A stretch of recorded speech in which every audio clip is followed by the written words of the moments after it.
ਸਤਿ ਸ਼੍ਰੀ ਅਕਾਲ ਦੋਸਤੋ। ਅੱਜ ਮੈਂ ਤੁਹਾਨੂੰ ਪੰਜਾਬ ਸਕੂਲ ਸਿੱਖਿਆ ਬੋਰਡ ਦੀ ਪੁਸਤਕ ਵੈਲਕਮ ਲਾਈਫ ਸਵਾਗਤ ਜ਼ਿੰਦਗੀ ਕਲਾਸ 10th ਦਾ ਪਾਠ ਨੰਬਰ 9 ਸਮਝਾਉਣ ਜਾ ਰਿਹਾ ਹਾਂ। ਪਾਠ ਦਾ ਨਾਮ ਹੈ ਪ੍ਰਭਾਵਸ਼ਾਲੀ ਸੰਚਾਰ। ਤਾਂ ਸਭ ਤੋਂ ਪਹਿਲਾਂ ਮੈਂ ਤੁਹਾਨੂੰ ਪਾਠ ਦੇ ਨਾਮ ਦੇ ਅਰਥ ਦੱਸ ਦਿੰਦਾ ਹਾਂ। ਪ੍ਰਭਾਵਸ਼ਾਲੀ ਸੰਚਾਰ, ਇਫੈਕਟਿਵ ਕਮਿਊਨੀਕੇਸ਼ਨ, ਭਾਵ ਅਸਰਦਾਰ ਢੰਗ ਨਾਲ ਆਪਣੇ ਦਿਲ ਦੀ ਗੱਲ ਦੂਜਿਆਂ ਤੱਕ ਪਹੁੰਚਾਉਣੀ।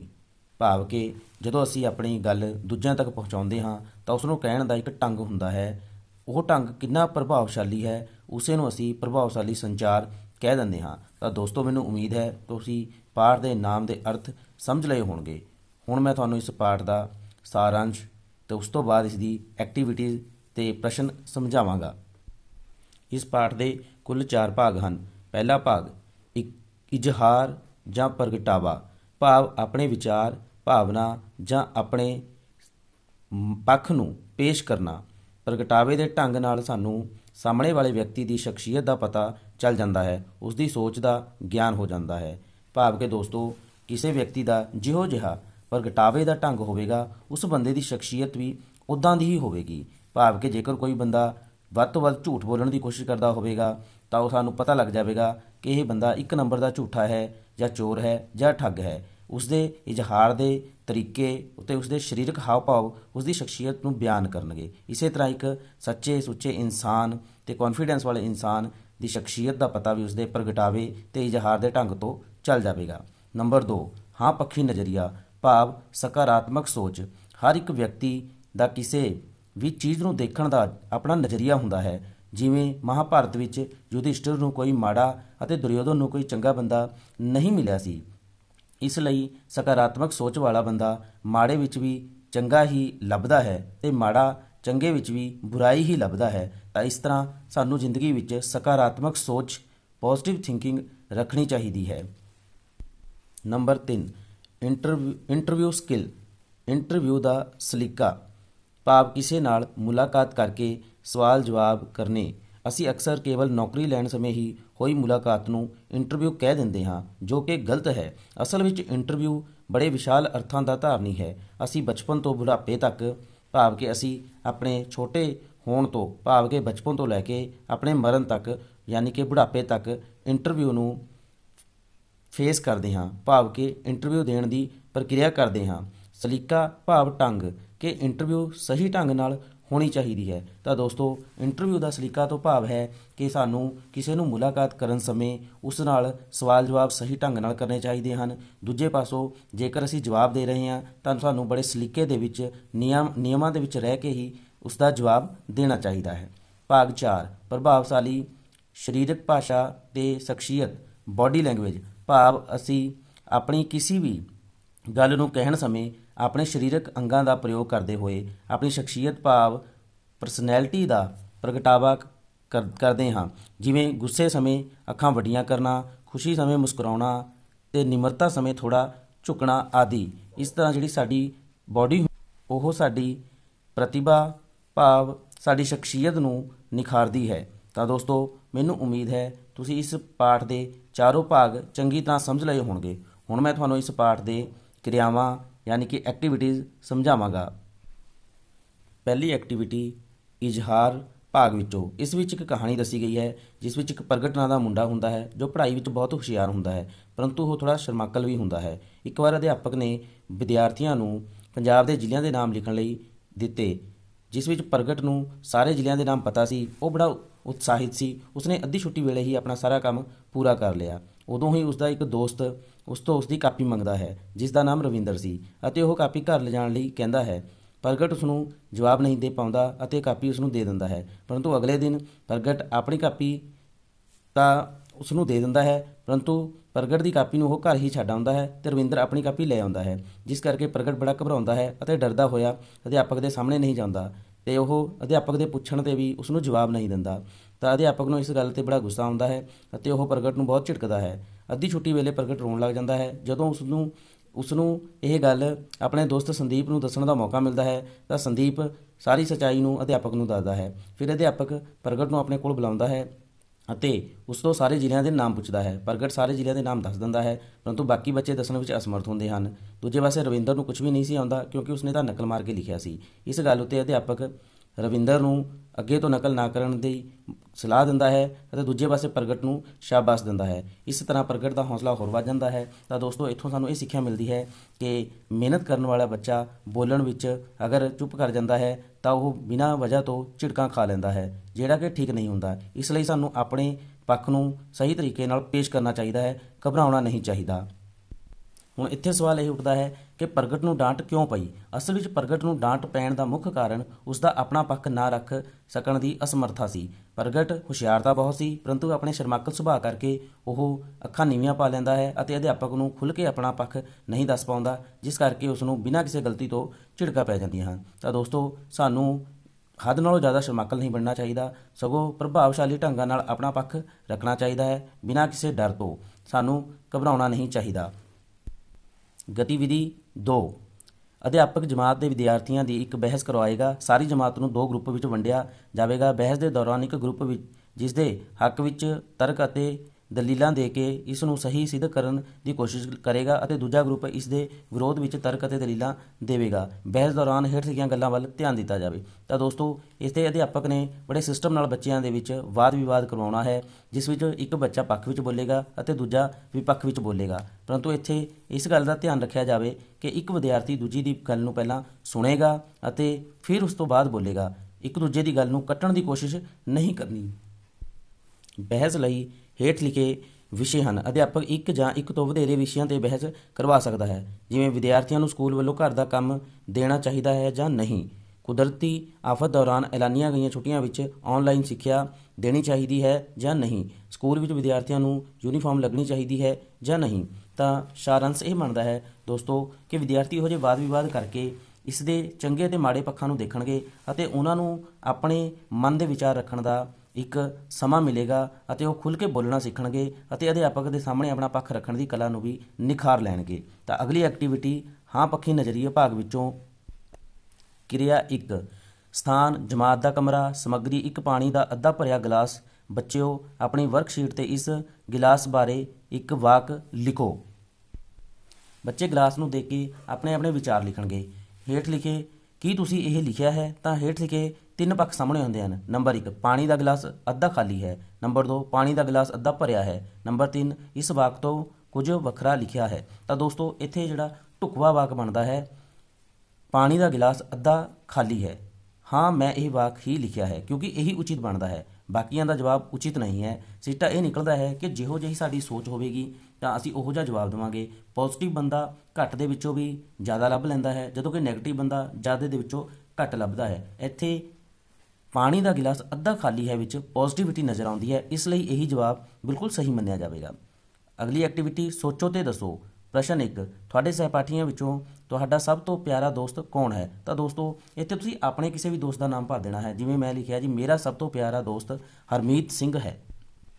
ਪ੍ਰਸ਼ਨ 2, ਤੁਹਾਡਾ ਪਿਆਰਾ ਦੋਸਤ ਤੁਹਾਨੂੰ ਕਿਹੜੇ ਗੁਣਾਂ ਕਾਰਨ ਚੰਗਾ ਲੱਗਦਾ ਹੈ? ਤਾਂ ਦੋਸਤੋ, ਇੱਥੇ ਕੋਈ ਵੀ ਗੁਣ ਹੋ ਸਕਦਾ ਹੈ। ਇੱਥੇ ਤੁਸੀਂ ਆਪਣੀ ਮਰਜ਼ੀ ਦਾ ਗੁਣ ਭਰਨਾ ਹੈ, ਜੋ ਤੁਹਾਨੂੰ ਗੁਣ ਚੰਗਾ ਲੱਗਦਾ ਹੋਵੇ। ਜਿਵੇਂ ਮੈਂ ਭਰਿਆ ਹੈ, ਉਹ ਹਮੇਸ਼ਾ ਪੜ੍ਹਾਈ ਵਿੱਚ ਤੇ ਕਿਸੇ ਵੀ ਜ਼ਰੂਰਤ ਸਮੇਂ ਮੇਰੇ ਕੰਮ ਆਉਂਦਾ ਹੈ, ਇਸ ਲਈ ਮੈਨੂੰ ਉਹ ਚੰਗਾ ਲੱਗਦਾ ਹੈ। ਪ੍ਰਸ਼ਨ ਨੰਬਰ 3, ਕੌਣ ਤੁਹਾਨੂੰ ਚੰਗਾ ਨਹੀਂ ਲੱਗਦਾ? ਤਾਂ ਦੋਸਤੋ, ਇੱਥੇ ਆਪਣੀ ਮਰਜ਼ੀ ਨਾਲ ਕਿਸੇ ਵੀ ਦੋਸਤ ਦਾ ਨਾਮ ਭਰ ਸਕਦੇ ਹੋ। ਜ਼ਰੂਰੀ ਨਹੀਂ ਕਿ ਪੂਰੀ ਕਲਾਸ ਤੁਹਾਨੂੰ ਚੰਗੀ ਲੱਗਦੀ ਹੋਏ। ਕੋਈ ਨਾ ਕੋਈ ਅਜਿਹਾ ਬੱਚਾ ਹੁੰਦਾ ਹੈ ਜੋ ਬਹੁਤ ਸ਼ਰਾਰਤੀ ਹੁੰਦਾ ਹੈ ਜਾਂ ਤੁਹਾਨੂੰ ਪਰੇਸ਼ਾਨ ਕਰਦਾ ਹੈ, ਜਿਹੜਾ ਤੁਹਾਨੂੰ ਚੰਗਾ ਨਹੀਂ ਲੱਗਦਾ, ਤਾਂ ਤੁਸੀਂ ਇੱਥੇ ਉਸ ਦਾ ਨਾਮ ਭਰ ਦੇਣਾ ਹੈ। ਸਿੱਟਾ ਸਾਡੇ ਨਜ਼ਰੀਏ ਦਾ ਹੀ ਸਿੱਟਾ ਹੁੰਦਾ ਹੈ ਕਿ ਕੁਝ ਲੋਕ ਸਾਨੂੰ ਬਹੁਤ ਚੰਗੇ ਲੱਗਦੇ ਹਨ ਅਤੇ ਕੁਝ ਲੋਕ ਸਾਨੂੰ ਬੁਰੇ ਲੱਗਦੇ ਹਨ। ਸਾਨੂੰ ਆਪਣੇ ਦੋਸਤਾਂ 'ਚ ਕਦੇ ਵੀ ਕੋਈ ਦੋਸ਼ ਨਜ਼ਰ ਨਹੀਂ ਆਉਂਦਾ।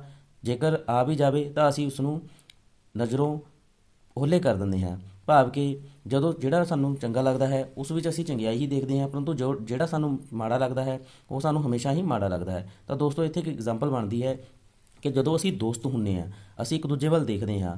ਜਦ ਸਾਡੀ ਨਜ਼ਰਾਂ ਆਪਸ ਵਿੱਚ ਮਿਲਦੀਆਂ ਹਨ ਤਾਂ ਅਸੀਂ ਮੁਸਕਰਾ ਦਿੰਦੇ ਹਾਂ, ਪਰੰਤੂ ਜੇਕਰ ਕਿਸੇ ਬੱਚੇ ਨਾਲ ਸਾਡੀ ਲੜਾਈ ਹੋਈ ਹੁੰਦੀ ਹੈ ਅਤੇ ਉਹ ਸਾਡੇ ਵੱਲ ਵੇਖਦਾ ਹੈ ਤਾਂ ਸਾਨੂੰ ਇੱਦਾਂ ਮਹਿਸੂਸ ਹੁੰਦਾ ਹੈ ਕਿ ਉਹ ਸਾਨੂੰ ਘੂਰ ਰਿਹਾ ਹੈ।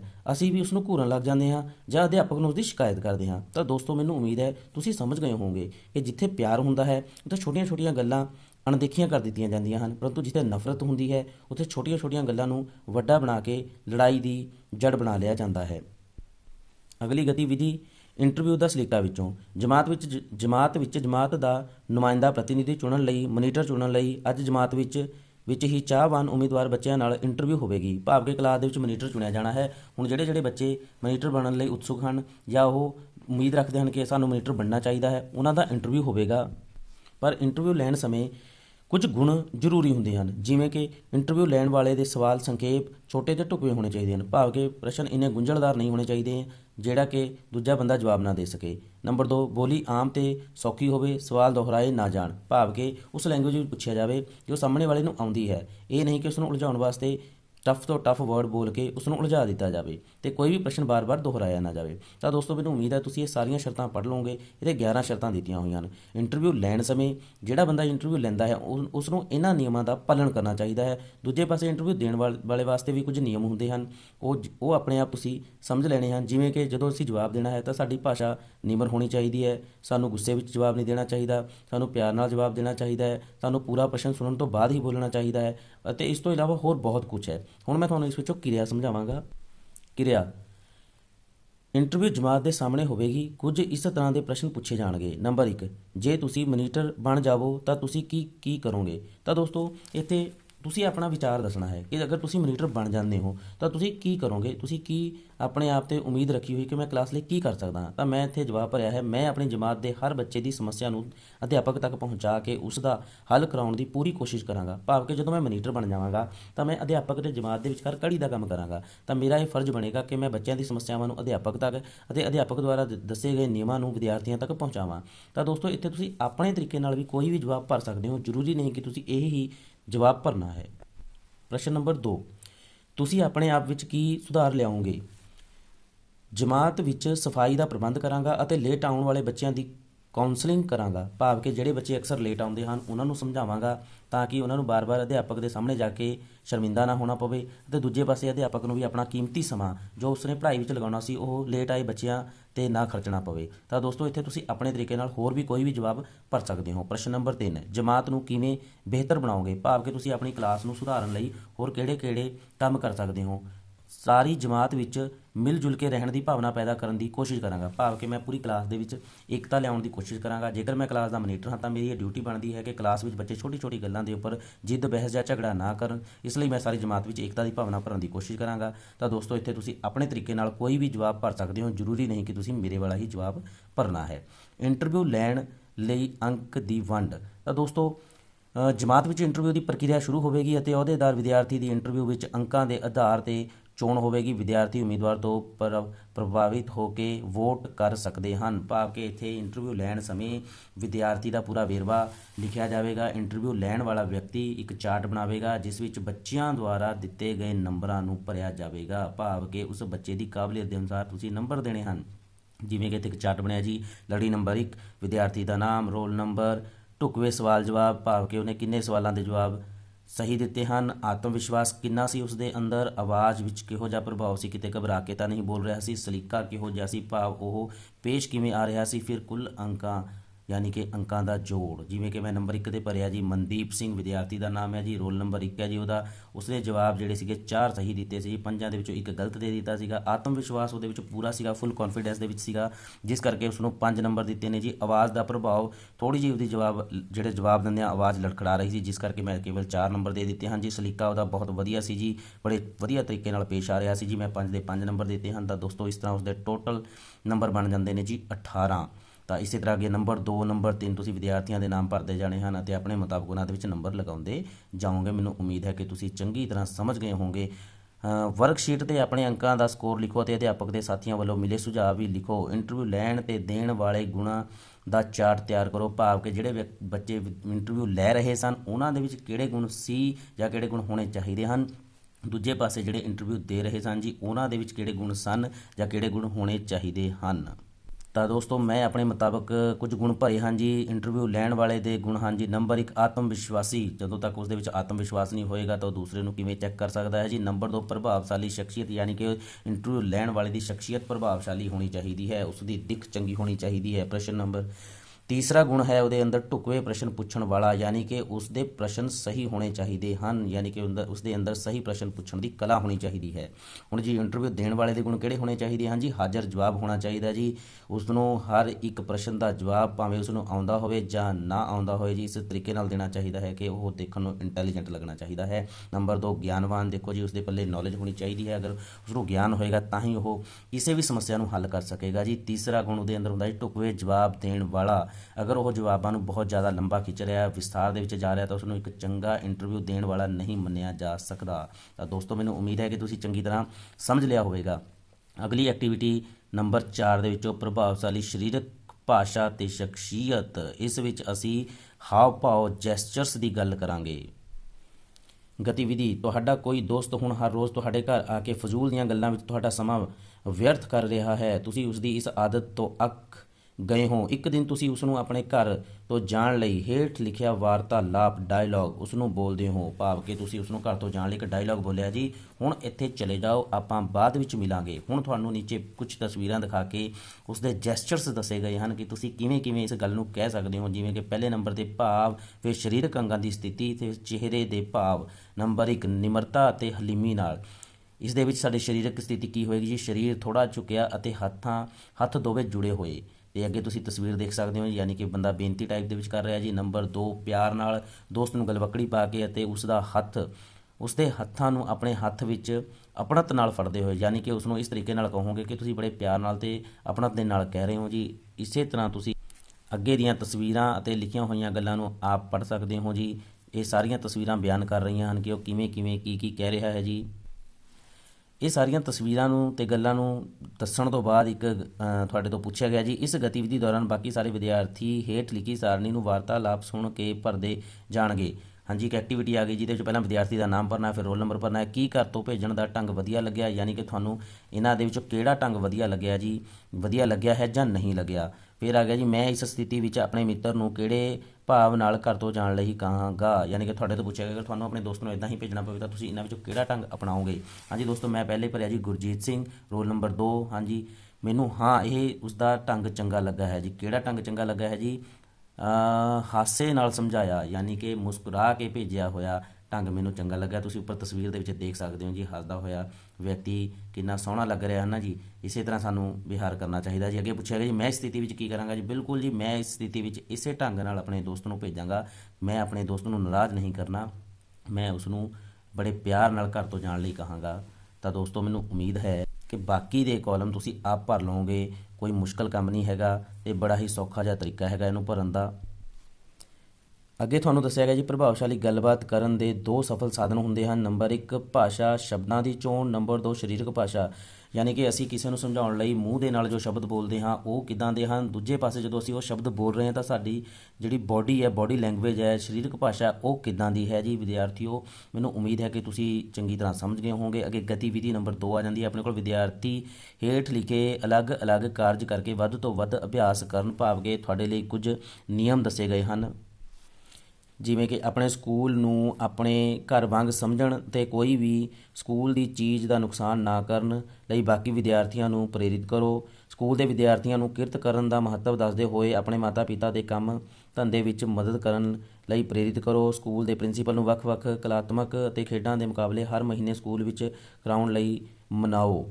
ਸਾਰਾਂਸ਼, ਵਿਹਾਰਕ ਜੀਵਨ ਵਿੱਚ ਕੀਤਾ ਲਗਾਤਾਰ ਅਭਿਆਸ ਵਿਦਿਆਰਥੀਆਂ ਦੇ ਬੋਲਣ ਵਿੱਚ ਸਲੀਕੇ ਅਤੇ ਸਰੀਰਕ ਭਾਸ਼ਾ ਦਾ ਵਧੀਆ ਪ੍ਰਯੋਗ ਕਰਨ ਵਿੱਚ ਮੁਹਾਰਤ ਪੈਦਾ ਕਰਦਾ ਜਾਵੇਗਾ। ਤਾਂ ਦੋਸਤੋ, ਮੈਨੂੰ ਉਮੀਦ ਹੈ ਕਿ ਤੁਸੀਂ ਪੂਰੇ ਪਾਠ ਦਾ ਮੀਨਿੰਗ ਚੰਗੀ ਤਰ੍ਹਾਂ ਸਮਝ ਲਿਆ ਹੋਵੇਗਾ। ਇਸ ਦੀਆਂ ਐਕਟੀਵਿਟੀਆਂ ਕੋਈ ਜ਼ਿਆਦਾ ਮੁਸ਼ਕਲ ਨਹੀਂ ਹਨ, ਇਹ ਤੁਹਾਡੇ ਆਮ ਜ਼ਿੰਦਗੀ ਦੇ ਨਾਲ ਸੰਬੰਧਿਤ ਹਨ। ਤਾਂ ਮੈਨੂੰ ਉਮੀਦ ਹੈ ਦੋਸਤੋ ਤੁਸੀਂ ਪੂਰਾ ਪਾਠ ਸਮਝ ਲਿਆ ਹੋਵੇਗਾ। ਤਾਂ ਇਸੇ ਤਰ੍ਹਾਂ ਹੋਰ ਵੀਡੀਓਜ਼ ਪ੍ਰਾਪਤ ਕਰਨ ਲਈ, ਜੀਕੇ ਦੀ ਵੀਡੀਓਜ਼ ਪ੍ਰਾਪਤ ਕਰਨ ਲਈ ਮੇਰੇ ਚੈਨਲ ਪਾਲ ਸਟੱਡੀ ਪੁਆਇੰਟ ਨੂੰ ਲਾਈਕ, ਸ਼ੇਅਰ ਅਤੇ ਸਬਸਕ੍ਰਾਈਬ ਕਰਨਾ ਨਾ ਭੁੱਲਣਾ। ਧੰਨਵਾਦ।